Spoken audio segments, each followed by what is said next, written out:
আসসালামু আলাইকুম। সুপ্রিয় শিক্ষার্থী, আশা করি তোমরা সবাই ভালো আছো। আজকে আমি তোমাদের ইংলিশ ফার্স্ট পেপারের ইউনিট 10 এর একটি গুরুত্বপূর্ণ প্যাসেজ পড়াবো। কনজিউমারিজম, এটা লেসন 5 এ আছে। তোমরা গুরুত্বের সাথে এই প্যাসেজের সকল ওয়ার্ড মিনিং গুলো একটু দেখার চেষ্টা করবা। আমি যদি এখান থেকে কোনো আ আ কোনো গ্রামার টপিকস আসে তাহলে সেটাও আমি আলোচনা করার চেষ্টা করব। তো চলো আমরা কথা না বাড়ি আমরা প্যাসেজে চলে যাই ইনশাআল্লাহ। আজকের প্যাসেজটি হচ্ছে কনজিউমারিজম। কনজিউমারিজম শব্দটা কনজিউম থেকে আসে। কনজিউম মানে হচ্ছে ভোগ করা। তো কনজিউমারিজম প্যাসেজের শুরুটা হচ্ছে we spend money for different reasons. অর্থাৎ বিভিন্ন কারণে আমরা টাকা ব্যয় করি। We buy food, clothes or everyday essentials. তার মানে আমরা খাদ্য কিনি, কাপড়-চোপড় কিনি অথবা নিত্য প্রয়োজনীয় জিনিসপত্র কিনি। এখানে এই যে essential শব্দটা আছে, essential শব্দটা কিন্তু নরমালি কি অ্যাডজেক্টিভ। কিন্তু যখন কোনো অ্যাডজেক্টিভের সাথে s যুক্ত হয় তখন সেটাকে নাউন ধরা হয়। সো essential শব্দটা এখানে নাউন। তো আমরা খাদ্যের পিছনে টাকা ব্যয় করি, কাপড়ের পিছনে ব্যয় করি, আ হচ্ছে নিত্য প্রয়োজনীয় জিনিসপত্রের জন্য টাকা ব্যয় করি। পে ফর ডিফারেন্ট সার্ভিস, বিভিন্ন সেবার জন্য আমরা টাকা প্রদান করি। এন্টারটেইন পিপল, মানুষকে বিনোদন দেওয়ার জন্য টাকা ব্যয় করি। ট্রাভেল টু প্লেসেস, বিভিন্ন জায়গায় ভ্রমণ করি। হেল্প আদার্স ইন নিড, যারা অভাবে আছে তাদেরকেও আমরা সাহায্য করি। অর ইনভেস্ট ইন বিজনেস, এবং বিভিন্ন ব্যবসায়ে বিনিয়োগ করি। And thus spend money everyday, এবং এভাবেই প্রতিদিন আমরা টাকা ব্যয় করি বিভিন্ন পারপাসে। তো এইখানে আমাদের টাকা ব্যয়ের বিভিন্ন সোর্স তুলে ধরেছে, ঠিক আছে? সো লাস্টে বলছে in fact spending is a part of our life. তার মানে স্পেন্ডিং হচ্ছে আমাদের জীবনের একটি অবিচ্ছেদ্য অংশ বা একটি অংশ। এই যে পার্ট, এই পার্ট সম্পর্কে আমাদের একটা ফ্রেজ পড়তে হবে যে পার্ট অ্যান্ড পার্সেল। হ্যাঁ, পার্ট অ্যান্ড পার্সেল শব্দের অর্থ হচ্ছে কি অবিচ্ছেদ্য অংশ, ঠিক আছে? পার্ট অ্যান্ড পার্সেল সম্পর্কে আমরা একটু খাতায় নোট করে নেব যে পার্ট অ্যান্ড পার্সেল মানে হচ্ছে অবিচ্ছেদ্য অংশ। Part and parcel. এরপর spending may make us happy or unhappy. ব্যয় আমাদেরকে খুশি বা অসুখী দুটোই করতে পারে, depending on how and why we spend. আমরা কেন বা কিভাবে টাকাটা ব্যয় করছি এর উপরেই ডিপেন্ড করে যে আমরা সুখী হব বা খুশি হব নাকি অখুশি হব। আমি যে অর্থটা ব্যয় করলাম সেটাতে আমি খুশি হব না অখুশি হব, এটা আমি কেন বা কিভাবে ব্যয় করতেছি এর উপর ডিপেন্ড করে। When we spend money on things, যখন আমরা কোনো জিনিসের উপরে আমরা টাকা ব্যয় করি, that we need and within our limit, এবং যেটা আমাদের দরকার এবং যেটা আমাদের সাধ্যের মধ্যে, it is good, এটা ভালো হিসেবে আমরা বিবেচনা করি। When it becomes a compulsive behavior, যখন এটা কোনো বাধ্যতামূলক একটা আচরণ হয়, ইট মেক্স লাইফ স্ট্রেসফুল, এটা আমাদের জীবনকে একটা অস্বস্তিদায়ক করে ফেলে, একটা চাপদায়ক করে ফেলে। Unnecessary spending or spending beyond one's means. Unnecessary spending মানে হচ্ছে যে অপ্রয়োজনীয় ব্যয়, অথবা স্পেন্ডিং বিয়ন্ড অন মিনস। এই যে বিয়ন্ড অনস মিনস, এটার অর্থ হচ্ছে কারো সাধ্যের বাইরে। যখন কারো সাধ্যের বাইরে বা অপ্রয়োজনীয় ব্যয় করা হয়, হ্যাজ সাম ব্যাড ইফেক্টস, এর কিছু খারাপ দিক আছে, এর কিছু খারাপ প্রভাব আছে। এখানে ইফেক্টের সিনোনিম হচ্ছে ইমপ্যাক্ট। ফর ওয়ান থিং, এর যে যতগুলো খারাপ দিক আছে তার মধ্যে একটা হচ্ছে it may lead to financial ruin, এটা আমাদেরকে অর্থনৈতিক ধ্বংসের দিকে নিয়ে যায়। অর ডেট, অথবা এটা ঋণগ্রস্ত করে ফেলে আমাদেরকে। এখানে যে লিড টু আছে, এই লিড টুটাকে একটু গুরুত্বের সাথে পড়তে হবে। এই লিড টু নিয়ে অনেক সময় অনেক ফ্রেজ আসে। হ্যাঁ, এটা আমরা সিনোনিম হিসেবে রেজাল্টিং বলতে পারবো। এর বলছে ফর অ্যানাদার, হচ্ছে যদি আরো একটা কারণ বলা হয়, it may create unhappiness within families, এটা আমাদের পরিবারের মধ্যে একটা অশান্তি সৃষ্টি করে। পিপল হু ওভার স্পেন্ড, যারা অতিরিক্ত ব্যয় করে, আর নেভার স্যাটিসফাইড উইথ। আচ্ছা, এখানে একটা অ্যাপ্রোপ্রিয়েট প্রিপোজিশন আছে স্যাটিসফাইড উইথ, তো আমরা এটাকে মনে রাখার চেষ্টা করব। স্যাটিসফাইড উইথ মানে সন্তুষ্ট হওয়া, তো এখানে বলছে never satisfied with what they have, তাদের যা আছে যতটুকু আছে সেইটুকু নিয়ে তারা কখনোই খুশি থাকে না। যারা অতিরিক্ত ব্যয় করে তাদের একটা মানসিকতা তৈরি হয় যে আরো চাই আরো চাই, যতটুকু আছে তাদের ততটুকুতে তারা খুশি থাকে না।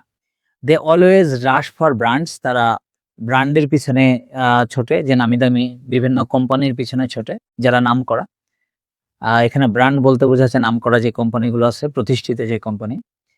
ফ্যাশন আইটেমস, বিভিন্ন ফ্যাশন, বিভিন্ন ডিজাইনের যে পণ্যদ্রব্যগুলো আছে সেগুলোর পিছে ছোটে। ডিজাইনার ক্লথস এটসেট্রা, এই সব কিছুর পিছে তারা সব সময় ছোট। Over a period of time, তার মানে একটা নির্দিষ্ট সময় পরে যে ইট বিকামস অ্যান অ্যাডিকশন, এটা একটা অ্যাডিকশন, আসক্তি হয়ে যায়, একটা নেশা হয়ে যায়, যে এই যে কেনাকাটা করা এটা একটা নেশায় রূপান্তরিত হয়। Which may eventually create psychological problems. এখানে ইভেনচুয়ালি শব্দটার অর্থ হচ্ছে পরিশেষে বা অবশেষে, ফাইনালি আমরা এর সিনোনিম বলতে পারি, যে ফাইনালি এটা ক্রিয়েট করে, একটা সৃষ্টি করে সাইকোলজিক্যাল প্রবলেমস, অর্থাৎ একটা মানসিক সমস্যা সৃষ্টি করে, মানসিক হচ্ছে একটা রোগ সৃষ্টি করে, যে না কিনলে তাদের আর ভালো লাগে না। হ্যাঁ, টাকা থাকুক বা না থাকুক, তখন শপিং এ দেখা যাচ্ছে যে আগে যেখানে রেগুলার যেত সেখানে সপ্তাহে একদিনও যেতে পারছে না, তার জন্য তার মন খারাপ হয়ে যায়। হ্যাঁ, এটা মানসিক সমস্যার সৃষ্টি হয়। Nowadays consumer items are displayed in stores.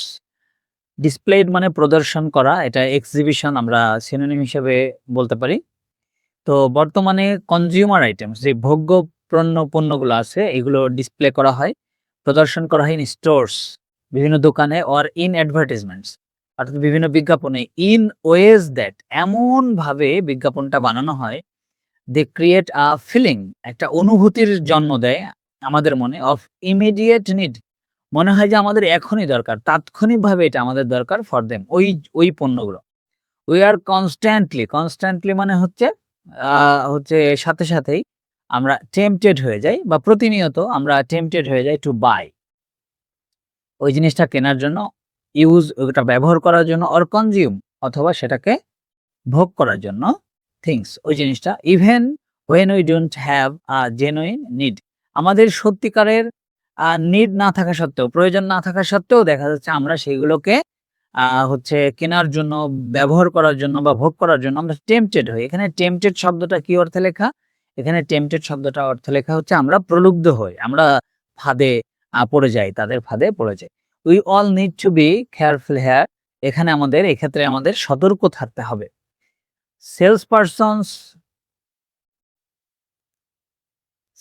Persons often encourage, sale person যারা বিক্রয় প্রতিনিধি, অফেন মানে প্রায়, এনকারেজ করে অর্থাৎ উৎসাহিত করে, এখানে ইন্সপায়ার, গড, ইলেকট্রিফাই, এগুলোর সিনোনিম হিসেবে আমরা মনে রাখতে পারি।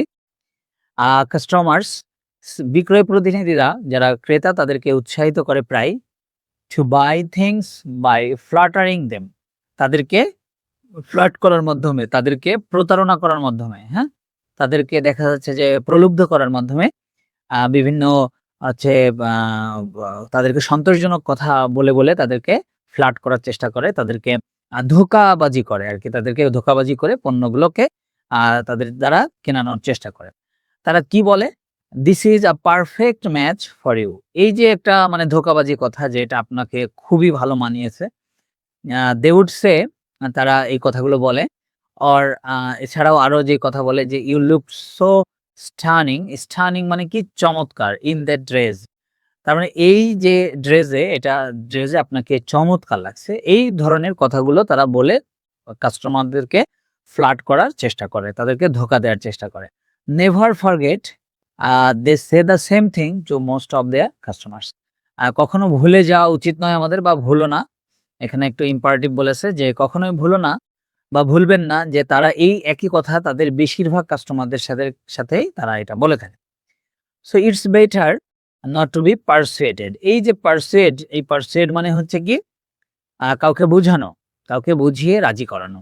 বাট এখানে যেহেতু প্যাসিভে আছে, যে টু বি ভার্ব আছে একটা, এই কারণে এখানে বোঝাচ্ছে যে দেখা যায় নিজে পটে না যাওয়া, বলছে it's not better to be persuaded by such words. তার মানে এই ধরনের কথা দিয়ে তুমি পটে না যাও, তুমি রাজি না হয়ে যাও তাদের কথা, এটাই বেটার। ওকে, দিয়ে ইউজ দিস ওয়ার্ডস, তারা এই শব্দগুলোকে ব্যবহার করে টু প্লিজ দ্য কাস্টমার্স। এখানে প্লিজ শব্দটা কিন্তু ভার্ব হিসেবে লেখা। তো বলছে যে তারা বেশিরভাগ কাস্টমারদেরকে এই কথাগুলো বলে কিসের জন্য? তাদেরকে প্লিজ করার জন্য। প্লিজ করা মানে হচ্ছে কি? সন্তুষ্ট করা। As the more a customers buys, যেহেতু যত বেশি একটা কাস্টমার কিনবে, the higher the profit is, তত বেশি তাদের মুনাফা হবে। এখানে একটা কথা না বললেই নয়, এই যে দ্য মোর ফ্রেজটা আছে আর এখানে যে দ্য হায়ার ফ্রেজটা আছে, এইটা দুইটাই কম্পারেটিভ। সো এদেরকে, যেহেতু যদি কোনো দুটো ক্লজের শুরুতেই কম্পারেটিভ থাকে, এদেরকে আমরা বলি ডাবল কম্পারেটিভ। হ্যাঁ, সো এই স্ট্রাকচারটা আমরা একটু মাথায় রাখবো যে কোনো একটা ক্লজের শুরুটা যদি কম্পারেটিভ হয়, দা প্লাস কম্পারেটিভ, তাহলে কমার পরেও দা প্লাস কম্পারেটিভ দিয়েই শুরু করতে হবে। এদেরকে বলা হয় ডাবল কম্পারেটিভ। ঠিক আছে, এটা আমাদের ভার্সিটি অ্যাডমিশনের জন্য গুরুত্বপূর্ণ। আচ্ছা, আমরা নেক্সটে যাই। Over spending is not only related to shopping. তার মানে অতিরিক্ত ব্যয় যে শুধু শপিং এর সাথে রিলেটেড তা না, যে শুধু কেনাকাটা করলাম জামা কাপড় এটার সাথে রিলেটেড না। ইট অ্যাপ্লাইজ টু আদার অ্যাক্টিভিটিস, এটা অন্যান্য বিভিন্ন কর্মকাণ্ডের সাথেও এটা জড়িত। As well such as eating out, তার মানে এটা অন্যান্য কাজের সাথে সম্পৃক্ত। হচ্ছে সাচ অ্যাজ মানে যেমন, ইটিং আউট বাইরে বাইরে খেতে যাওয়া।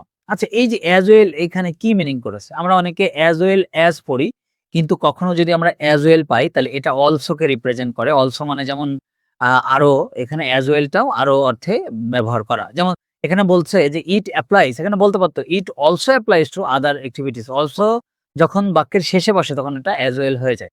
ইট applies to other activities as well, তার মানে অন্যান্য কাজের সাথে এটা সম্পৃক্ত। সাচ অ্যাজ যেমন ইটিং আউট অর্থাৎ বাইরে খেতে যাওয়া।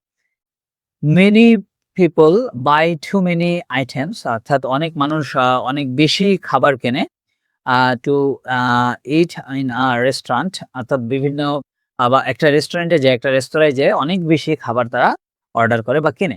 দে can eat only some of them, তারা সেগুলোর কিছু অংশ খায়, and the rest are wasted, এবং তার বেশিরভাগ বা বাকি অংশটা ওয়েস্টেড হয়ে যায়, নষ্ট হয়ে যায়।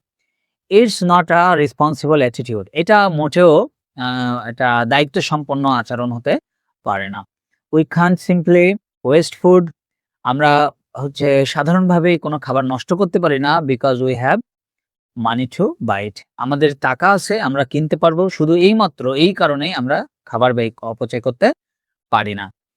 Young people in a shopping mall, যারা হচ্ছে তরুণ তরুণী আছে তারা শপিং মলে often look at an item, তারা একটা আইটেমের দিকে প্রায় তাকায়, অন ডিসপ্লে, যেটা ডিসপ্লে থাকে, অ্যান্ড থিঙ্ক, এবং তারা ভাবে, oh I must buy this, oh আমার তো এটা অবশ্যই কিনতে হবে, আই রিয়েলি নিড দিস, আমার তো এটা সত্যিই দরকার।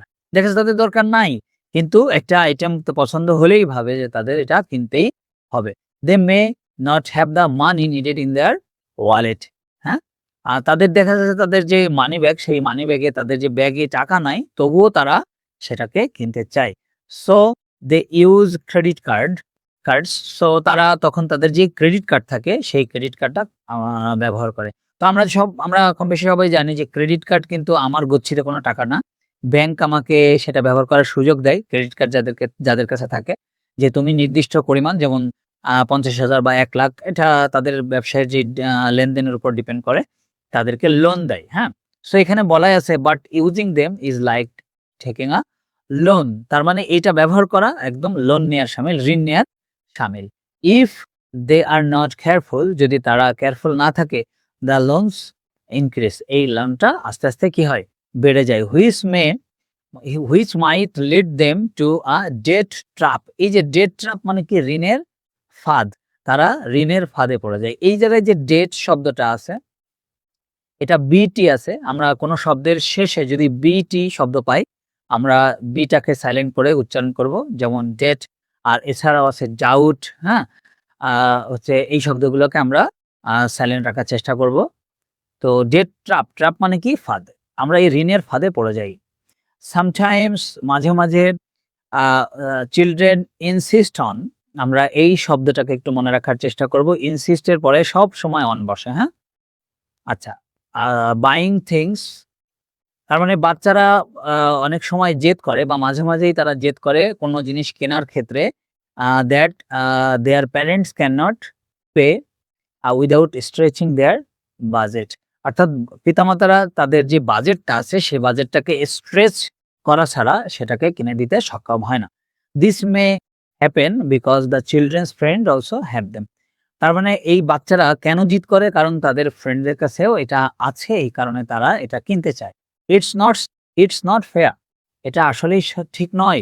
As it becomes a burden for their parents. তার মানে এইটা তাদের পিতামাতাদের কাছে একটা বার্ডেন হয়ে যায়। আচ্ছা, বার্ডেন মানে কি? বোঝা। ঠিক আছে? এটা তাদের পিতামাতার কাছে বার্ডেন হয়ে যায়, বোঝা হয়ে যায়। এটা বাচ্চাদের করা উচিত নয়। কিন্তু বাচ্চাদেরকে কে বোঝাবে? Finally, don't get trapped by the glossy advertisements on television or internet. চূড়ান্তভাবে যে আমাদের যে চাকচিক্য বিজ্ঞাপন বা হচ্ছে টেলিভিশনে বা ইন্টারনেটে এই চাকচিক্য বিজ্ঞাপন দেখে আমরা ট্রাপড না হই। You should rather ask yourself, do I need this? বরং রেদার মানে বরং তোমার নিজেকে তুমি প্রশ্ন করো যে এটা কি সত্যিই আমার দরকার? এটা তুমি নিজেকে প্রশ্ন করো। The best way to control the habit of spending is not to think what I need. তার মানে আমরা যদি আমাদের স্পেন্ডিংকে কন্ট্রোল করতে চাই, এই যে এই হ্যাবিটটাকে যদি কন্ট্রোল করতে চাই, তাহলে এটা ভাবা ঠিক নয় যে হোয়াট আই নিড, আমাদের কি দরকার।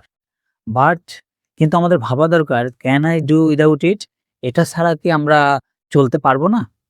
এটা ভাবা দরকার। তো এই ছিল আমাদের টোটাল প্যাসেজ। আমরা টোটাল প্যাসেজটা কনজিউমারিজমের উপরে তাহলে পড়লাম। তো কনজিউমারিজম শব্দটা তাহলে আমরা বুঝেছি আশা করি, যে আমাদের যেই ভোগকরণ, ঠিক আছে, কোনো একটা জিনিস, এটাতে আমরা অনেকেই অতিরিক্ত ব্যয় করি। তো এই অতিরিক্ত ব্যয় করার কুফলগুলো আমাদের এই প্যাসেজে তুলে ধরা আছে। শেষের দিকে কিছু পরামর্শমূলক বাক্য আছে। তো আমাদের এই প্যাসেজটা যদি আসে, এখান থেকে ফ্লো চার্ট আসতে পারে। আমরা ফ্লো চার্ট আমরা একটু দেখে নিই।